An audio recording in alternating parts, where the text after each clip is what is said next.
অন্ধকার নেমে এলে কবরস্থানে শোনা যায় এক বৃদ্ধার কান্নার সুর। সাহস করে একবার যে ভিতরে ঢুকেছে সে আর কখনোই ফিরে আসেনি।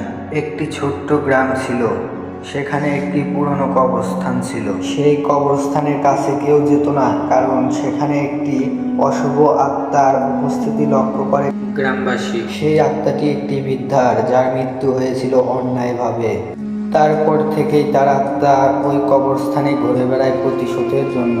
অনেকেই তার কান্নার শব্দ শুনেছে, আবার অনেকেই তাকে গাছের নিচে দাঁড়িয়ে থাকতে দেখেছে। যদি কেউ একবার সাহস করে ওই কবরস্থানে প্রবেশ করত, তাহলে আর তাকে খুঁজে পাওয়া যেত না। একদিন একটা যুবক সত্যি জানার জন্য সেই কবরস্থানে প্রবেশ করে। তারপর থেকে আর ওই ছেলেটিকে খুঁজে পাওয়া যায়নি। গ্রামবাসীরা বিশ্বাস করতে শুরু করলো ওই কবরস্থানে বৃদ্ধার আত্মা ঘুরে বেড়ায়। ভিডিওটি আপনাদের একটু ভালো লেগে থাকে তাহলে একটি লাইক এবং চ্যানেলটি সাবস্ক্রাইব করে দিবেন। ধন্যবাদ।